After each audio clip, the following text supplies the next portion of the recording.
Now we're heading to the Tasman district with Cosmo Kentish-Barnes, who set out last Thursday to talk to farmers and growers struck by the first massive flooding event late last month. He arrived as a second state of emergency was declared, with floodwaters rising again and more devastation to come.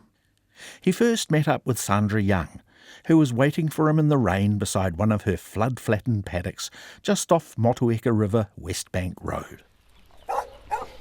We're on Peach Island and we can see devastation.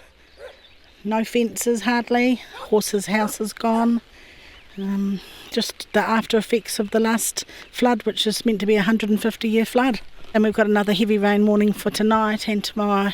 Yes. And so where's the river in proximity to here? Nowhere near here. The river is, the stop bank is for the overflow channel, and the river is probably a mile that way. So where did the water come from? Came from the river further up. It goes through several properties and came smashing through, but it wasn't the water that did the damage, it was the baleage. Bales that came down, they like torpedoes. We counted, how many came down? 150 in about an hour and a half. We got it all on camera. So did they fall apart? No, a lot of them are still down the river. A lot of them are next door. You'll see big green bales. There's one in the creek. They come down. There is bits of plastic everywhere, but most of them stay whole, and that's what does the damage. They're so heavy. They're so heavy, especially when they get wet. Yeah. So right where we're standing, this was totally covered in water. Yeah, well, Rupert's 6'5", and we stood by where you could see the water had got up to over 7 metres. 7 feet, not 7 metres. The river was 7 metres, way over his head. Fast flowing water. Yes, absolute nightmare. So did you have animals down on these paddocks? Yes, but we moved them. We actually moved them on the Tuesday, thinking we'd be organised, and then they were in a stable that never floods, and that flooded, and we had 5 minutes to get them out. It was up to their knees, and within 5 or 10 minutes it was up to the horses' chests and the alpacas' necks. There's actually a bank as high as we're standing on around there that is meant to stop the flooding, but there's nothing would stop the flooding. Luckily, I guess your property's up on the hill there a bit. Thank God. Yeah, we count our blessings. We can go home at night and shut the door and just kind of try and switch off and focus on other things. Yes. But some poor souls, they're trapped, and where do they go to? You know, they've got nowhere to put their animals, and it's very scary. Can you access any assistance? Yes, we're going to get help. Rural Support are going to come out and help us. They came last time and they were a godsend. We've had a few neighbours offer to help. Rupert had to take out 100 bales of wet hay with the neighbours' help, and there was still 50 in the shed. They started to ignite. We didn't know about combustion, didn't think about it with everything else. They started to ignite? Yes, they got so hot that I spoke to a fireman friend, and he said, if they're going to combust tonight, because it was tea time, you'll smell them. Well, we got to about 20 metres away, and it was this vile smell, and we had smoke coming out of the stable. We still had our 2 horses and our 2 alpacas in there. So panic mode, Rupert managed to get about 20 more bales out, and then our neighbours came and helped him. They struggled with the bale between them, full of water and mud. How are you coping? How stressful has it been? Oh, it really is stressful. It's hard to sleep. It's hard to switch off. But I cope by thinking, thank God that our animals are okay. My sister got run over by a horse. We moved her into the driveway. We didn't have time to make a pen. And so my sister was holding up a gate while my nephew, Rupert here, was tying it off. The next thing, a helicopter flew over to rescue a neighbour off their roof. And our horse panicked and she ran straight through the gate, knocked my sister to the ground, and then clipped her head with her foot. And then we were inside, and the next thing, the power went off. No telephone, no power, and our road was blocked. So we stayed up till 1:45 to make sure she was okay. You just have to cope. You have to look and think, well, we'll fix it one post at a time. Rupert sees the whole picture and looks and feels devastated and says, how are we going to cope? But we've been there and done this so many times now. We just have to cope. It's pretty tough, and the road is still closed. Yes, I think it's open to residents, but closed to all the people tiki-touring past. Is it open all the way up the valley? As far as I know it is. Yes. The mailman's getting through now, so that's a good sign. So help is needed here. Oh, desperately. really desperately. But we had tea brought to us, cooked by a 93-year-old who we've never met. It's very humbling. And you hear such wonderful stories like that little dog that got sucked down a drain pipe in Wakefield. And, I cried about that little dog. Anyway, she came out alive the next day. Someone helped find her. And then there was a beautiful horse called Star up the river, and everybody was praying he was all right, but he was found washed up on a beach. It's just heartbreaking. And then another neighbour, he's lost 18 cows. But then I got told some of them are alive. They've been washed up on another farm. So there are good things happening, but there's so much sadness everywhere. It just breaks your heart. But everybody pulls together. We've had so much love. We've had strangers coming and hugging us. We're very, very grateful for the support. What's the next step? First, we've got to take all the posts and wire, take all the staples out and just see what can be retrieved. And then we'll have to get rid of all the stuff that's no good. And just try and get this first paddock here done so that the horses and alpacas have a safe area, and then just keep working on everything as we can. So where are your animals now? They're locked in the stable again. So ready, they're back in the stable? Yeah, ready for tonight's deluge.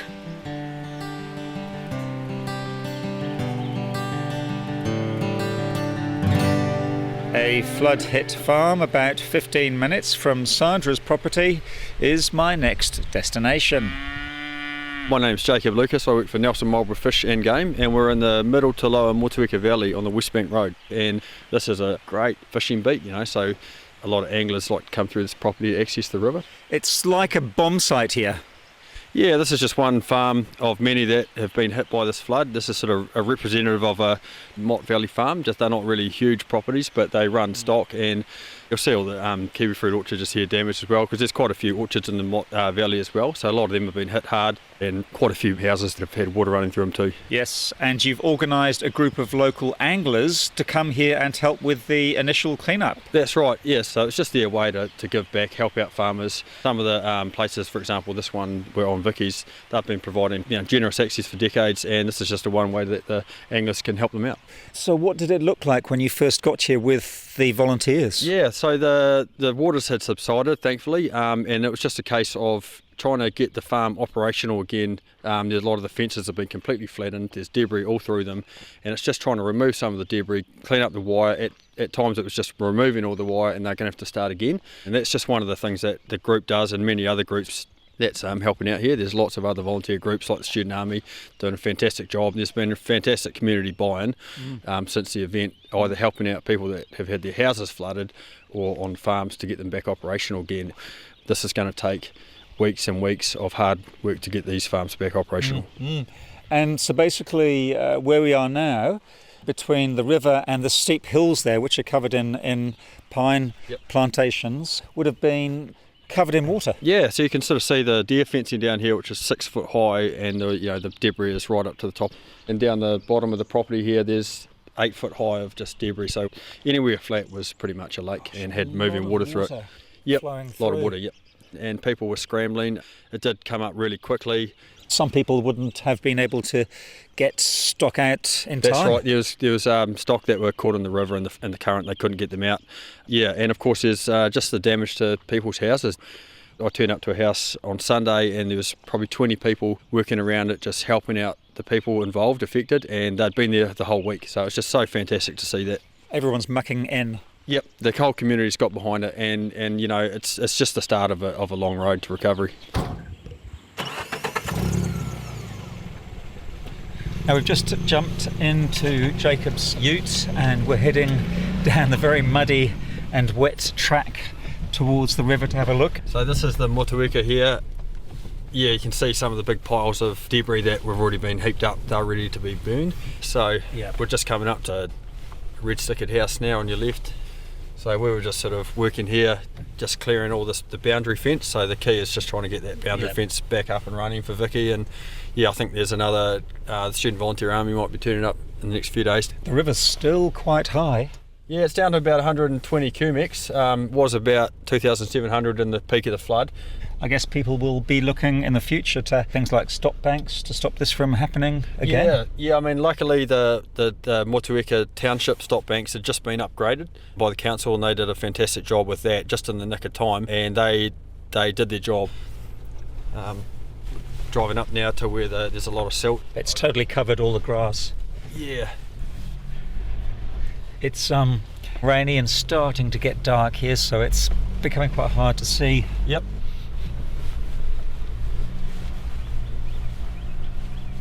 Just glad I didn't get stuck. So, Jacob, would you like to hear from more people who are keen to help out? Absolutely, especially locally. You know, there's going to be plenty of opportunities over the next few months to get involved and help out farmers, landowners and orchardists in this area. So you can register your interest with the Rural Support Trust, and they can direct you towards properties, or they'll help organise some events to clean up farms. Do you want me to just race over quickly? Yeah. Jacob thinks that Vicky has turned up, and he's going to see if she's willing to have a wee chat. Come inside, Cosmo.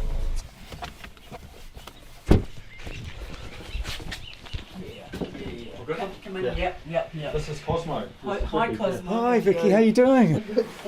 Hi Cosmo. Nice to meet you. You too, love. Thank my tenant. Vicky, thanks for talking to me. How are you doing? Well, I'm pretty stressed. I don't think I've ever worked so hard in my life.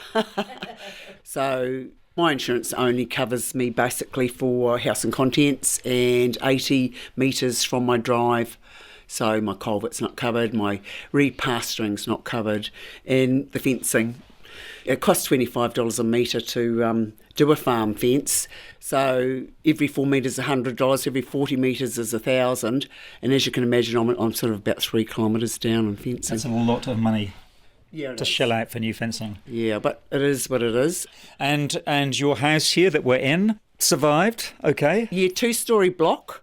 So we were upstairs here, and it was just raging around us. And downstairs the water was coming in, but we let civil defence, because this stage we're in the middle of a lake, and we let civil defence know, and they were really good. They were ringing us about every hour, and they're going, how deep's the water? And I'd go down, I don't know, it's about 6 inches or something. You were stuck, stranded. Oh, yeah, we were stuck here, but we do have a big landing up the top, so we thought, well, if we needed a helicopter, we could possibly get out on that.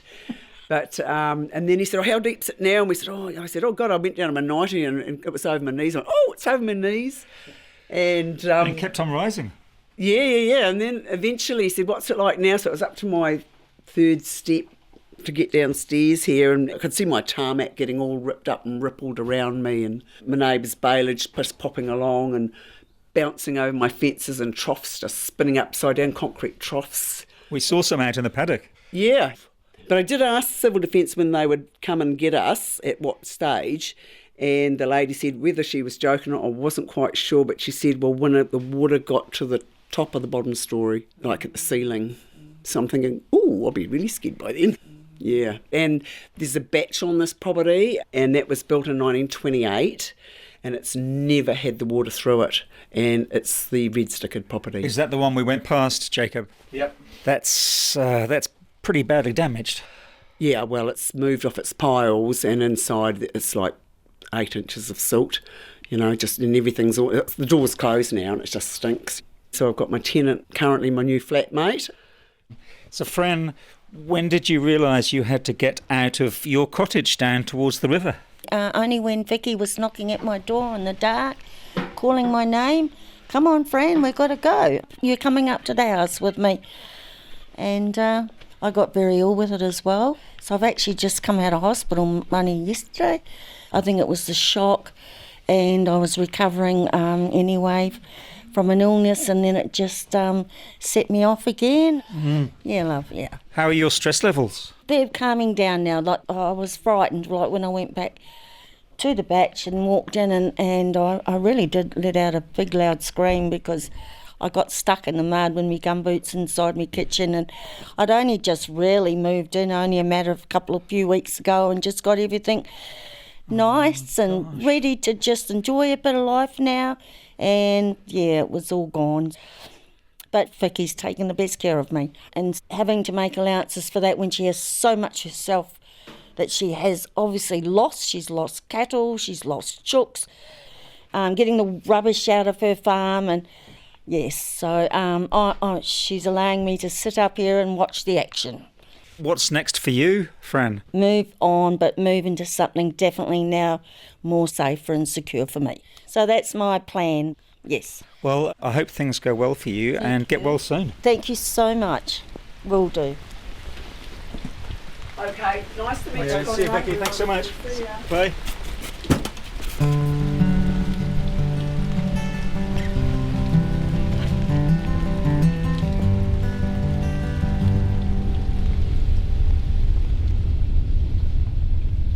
Okay, I am on Rainy River Road, which, as the crow flies, is kind of somewhere between Richmond and Murchison. Now, the farmland here in this isolated valley is surrounded by native bush, and I can see lots of debris clinging onto the top of the fences on either side of the road. I'm here to meet young dairy farmers Kevin and Kyla Freeman to see how they are doing, because I believe their property was badly affected by the last floods, and today there's an orange weather warning, so a lot more rain is expected, and in fact it's raining right now and it looks like it's getting heavier.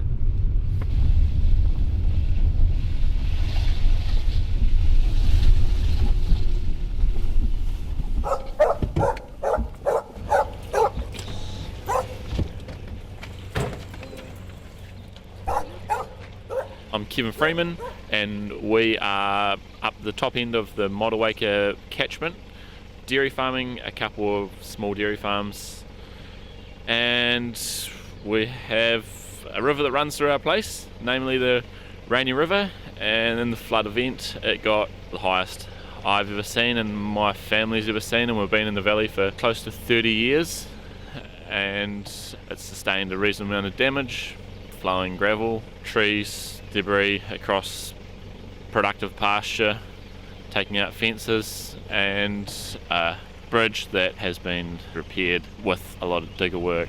Could we go down and see some of that damage closer to the river? Oh, too right. Yeah, there's plenty of water down there.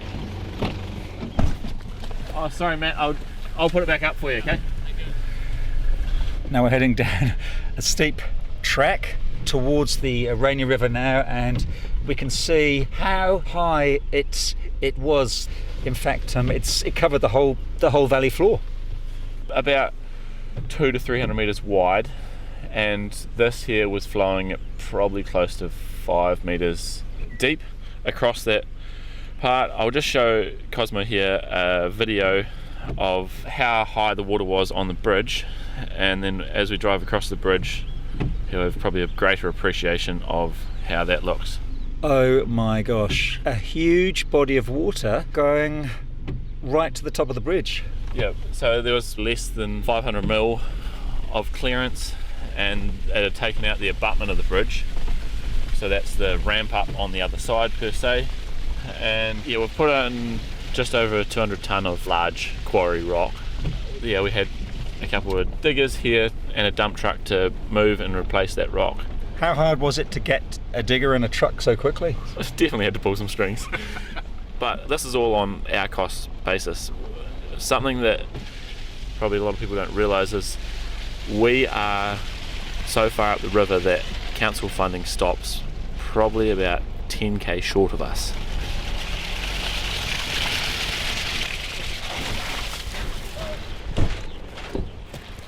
Now, Kevin, we've stopped at the bridge that was badly damaged, and it's already been repaired enough for you to get stock and machinery across, and you've built up some pretty big banks here with lots of rocks. Yes, all this stuff is it was just poor in labour, because we're actually on a massive time pinch. Probably in 2 weeks' time we'll have our first calf, and then from there on through it's flat out into spring mode, which cows calving, milking starting, and we're pretty fortunate in the fact that all our main infrastructure is on higher terraces.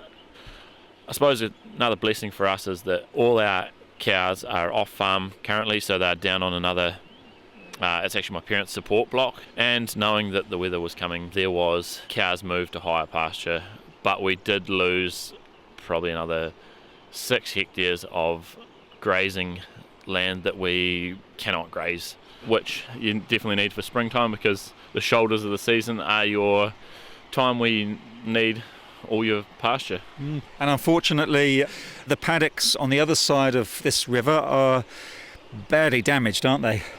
It's just in the middle of the farm where the valley is that it is damaged, and the topsoil has been taken away and disappeared down the river. So we will possibly have to put a bulldozer or something across to even get them safe. In the fact there is some large holes, banks that are dangerous to be driving around early hours of the morning to collect your cows out of. So we've fished off a lot of trees that have come down to use to fill in holes, and then it will just be pushing around the gravel because all the topsoil's gone, and then hoping that something will establish out of that gravel. Will farm insurance cover some of these costs? Farm insurance covers a small portion. A contribution to the bridge really is what it is. But you do it, take lots of pictures, file to insurance, see what they come back with. We can't wait for decisions. We actually can't. How are you and Kyla doing? Because this is, of course, very stressful and worrying. Well, I have got over the worst of it. The initial shock is worn off, and it's just the grind. Wake up, do what you can that day, go home and go to bed. But it's pretty tough to see and feel the stress of,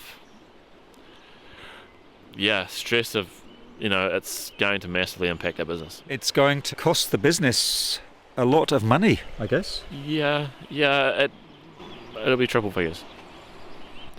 So we need good years because of bad things like this. We need to have years that we do pay a lot of tax and make some money, because we're a young farming family with a lot of debt. And this here is something that, in order to be able to even weather this storm, we need a little bit up our sleeve, and it's going on big overdraft this winter because of this. Well, it's windy, wet and cold here, so shall we jump back into the ute and head back up to the farmyard? Sure thing.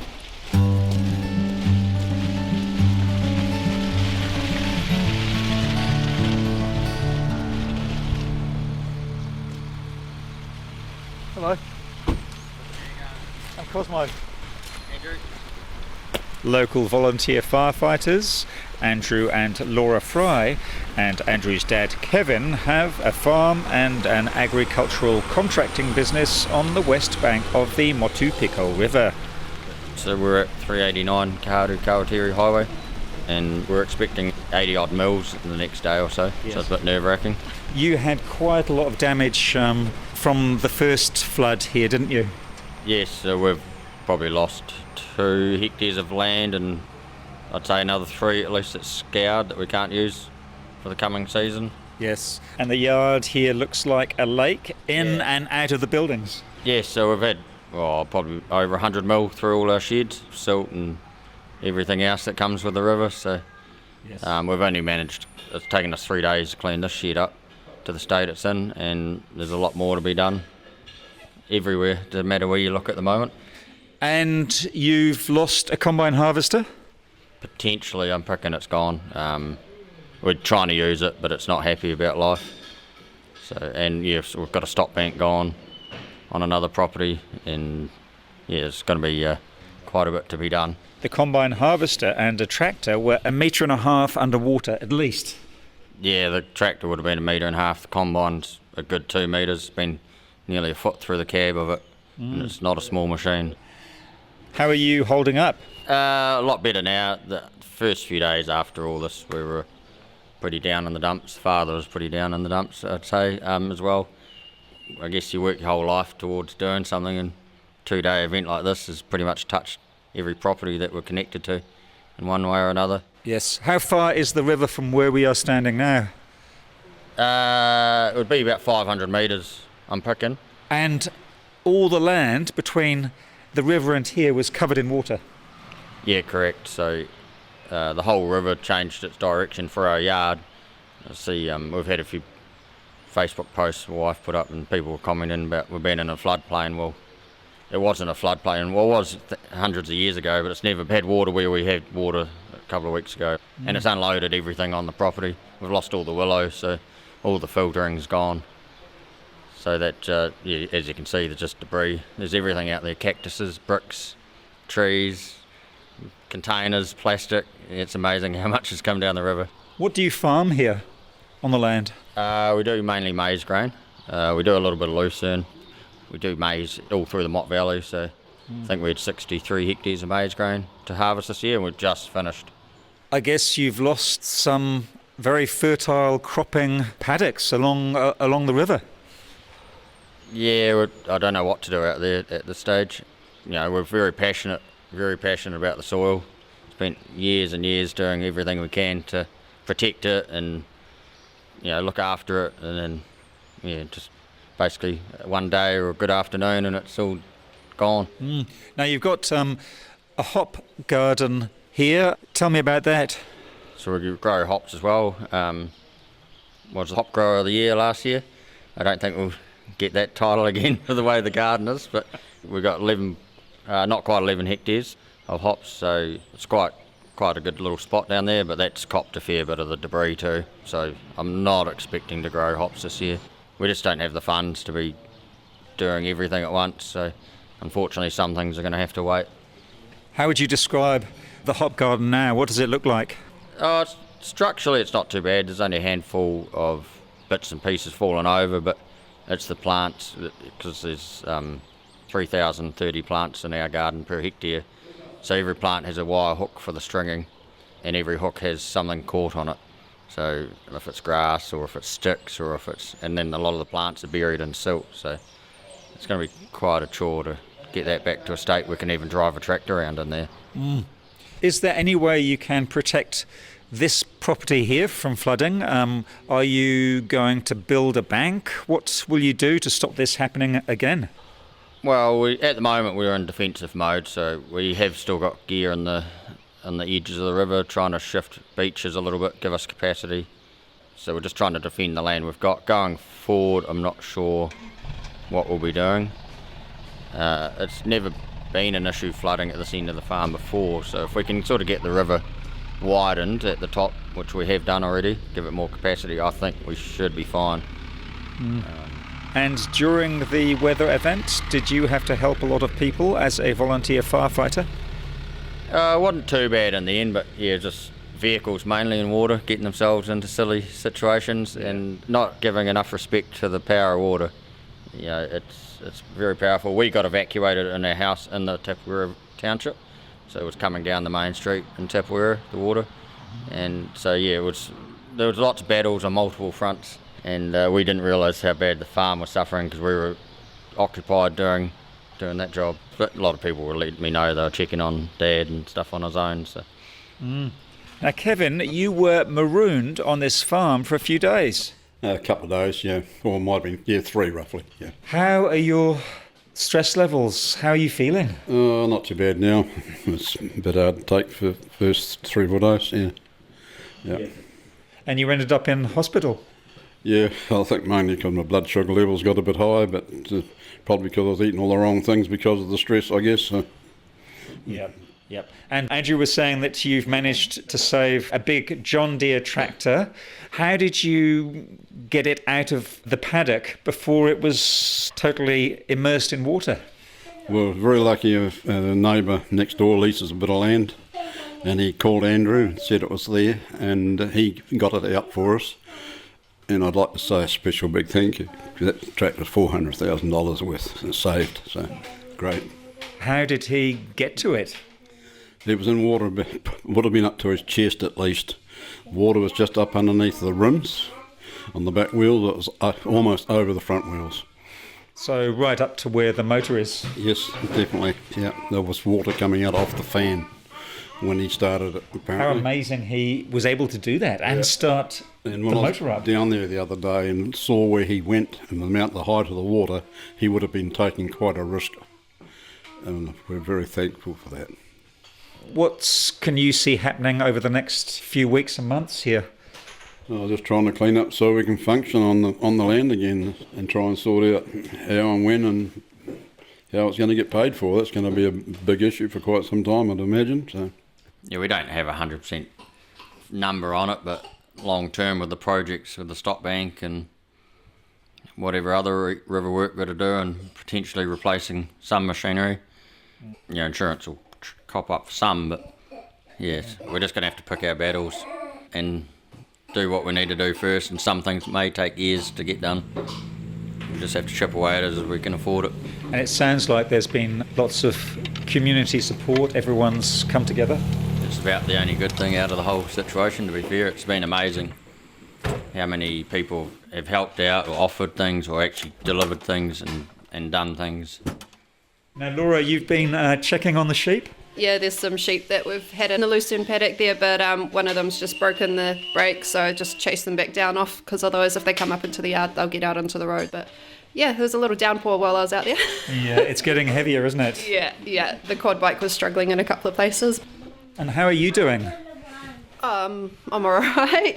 Kindy's closed today, so we've got the rug rats at home, but our laundry looks like a mud pit at the moment from the last 2 weeks of mud and rain. But just trying to do my bit to support my husband and my father-in-law, so I'm just out here doing what we can. And Kindy's closed because of the orange weather warning today.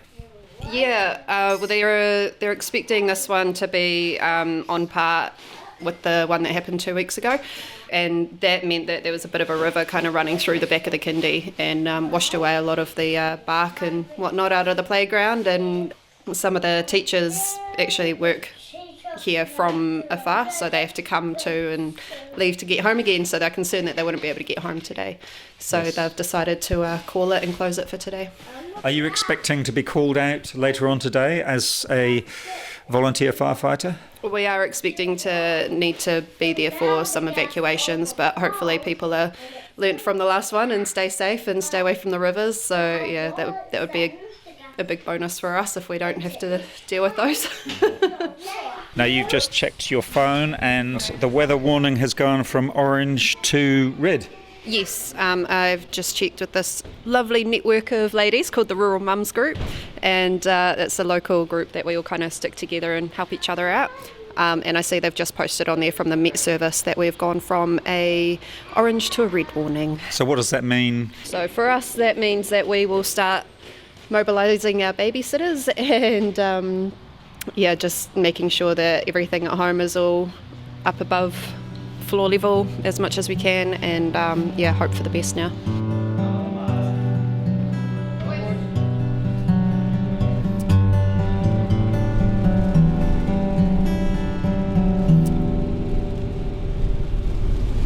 Well, as Laura said, the weather warning has gone from orange to red here, and the rain certainly is getting a lot heavier. I am driving through Tapawera now and heading towards Upper Stanley Road to meet with deer farmer Judith Rowe to find out how she's doing.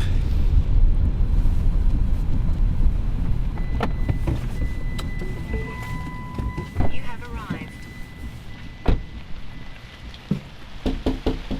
Hi Judith. How you doing? I'm good. Nice to meet you. Nice to Cosmo. meet you too. Nice to put a face to the name. Let's leave those two outside there. Out. Is that a blue heeler? Yes, it is. A baby one. Now Judith, you are going to take me out onto the farm. Yes, the farm itself runs down two valleys, and the hills have survived pretty well. We've just had one slip that's taken out a boundary fence, but we have 6 kilometres of creek, and we've got some real pressure points that have blown out, and we'll go and have a look at some land that's gone, some land where fences are flattened, and just a mess, really. You've kindly lent me some wet weather gear. Thank you. Yeah, we're struggling to have dry wet weather gear at the moment. We've got a lot of mud and a lot of wet round the back door, but luckily my husband's away for a couple of days, and so we've kitted you out in his gear. Let's do it. Yeah. Let's go. Right, out to the shed. Out to the shed. I'm on your programme. Every cloud has a silver lining.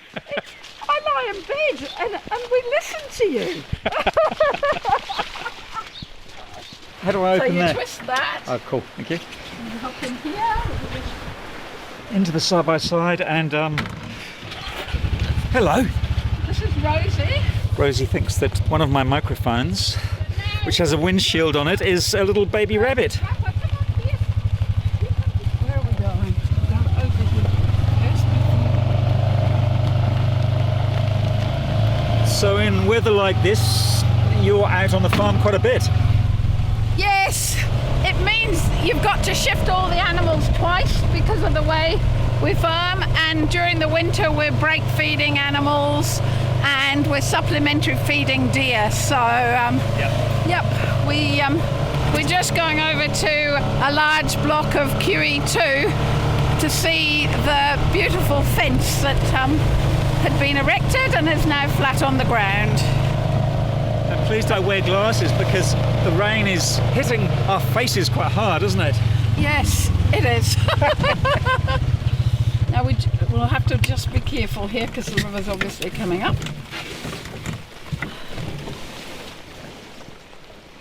So what we're looking at is a stretch of fence that went across, and a very small stream used to run through here. It's a big, fast-flowing river right now. And rising quickly. It won't open. No, it's fine. I'm just climbing over a fence so we can go closer towards the river. Make sure my recorder's still on. Yes, it is.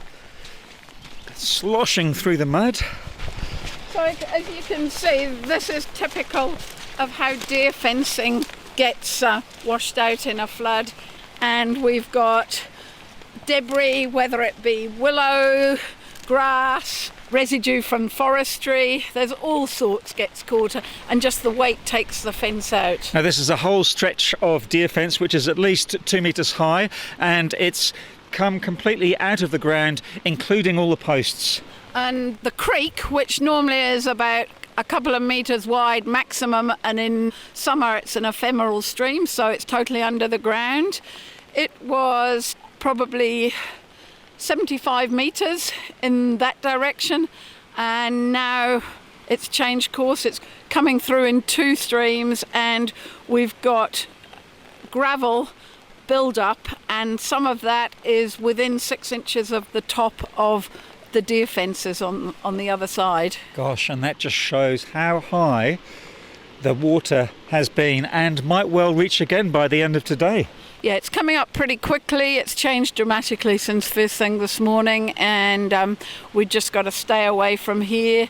Nature will take its course, and it's how we reinstate this fence going forward is one of the big questions. There are entire trees that have been carried down the flow. Yeah, absolutely. And that causes problems in itself. They tend to get jammed up together, and then they create a wall, and that causes the water to blow out in either direction.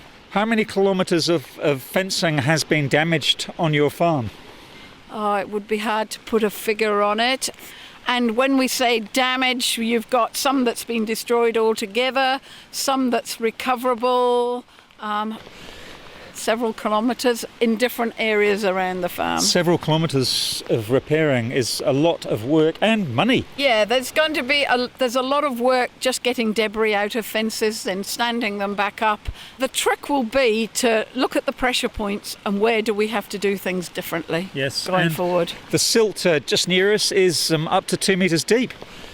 Yes, and what you've got to remember is we're only farming this land next to the creek because this sort of thing has happened in the past. This is how these soils were created, was by These rivers originally were braided rivers that spread out across the land. Now we try to control them in a channel, and when you get a big event like this, it's just very hard to hold them in the channel. And the worst of the rain is still to come today. Yep.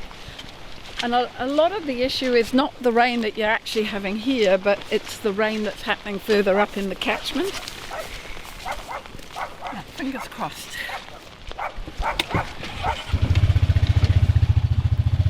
Tell me about the dog that's on your lap. This is Rafa. He's a 2-year-old wirehead Jack Russell. If anybody has Jack Russells, they beat to their own drum. He does his own thing when he wants to do it.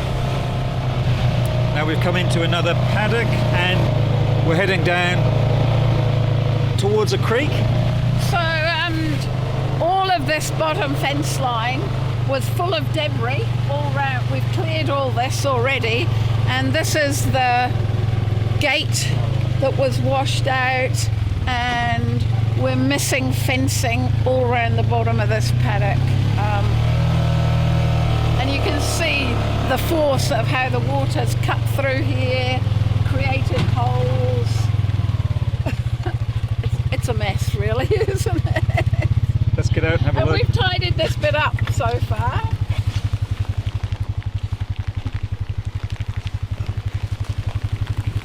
Oh, yeah, that's right. Woof. So the water broke through this area over here, and you can see all the silt and those fences bent over. Yep. One of the issues with paddocks being so waterlogged is that we're getting a bit of wind, that's the perfect storm for trees pulling out of the ground. But at the moment the trees are holding things, trying to contain the creek, but just depends how much rain we get, really. Yes. So all this water ends up in the Motueka River? Yes, it does. And there are a lot of little rivers, and they take a lot of silt, debris, rubbish, and yeah. And that's why the river floods so quickly? Absolutely, yeah. And I think it was flowing at twice the volume that it did in the last big flood. I think it's been categorised as a 150-year flood sort of thing. Do you know people down the valley? Yep, I've got friends down the valley. They ended up on the roof of their house. The water came up all round about them. The stock plank gave way. Yeah, it's a bit sad that it's happening again today. Judith Rowe there on her rain-soaked farm in the upper Motueka catchment near Tapawera.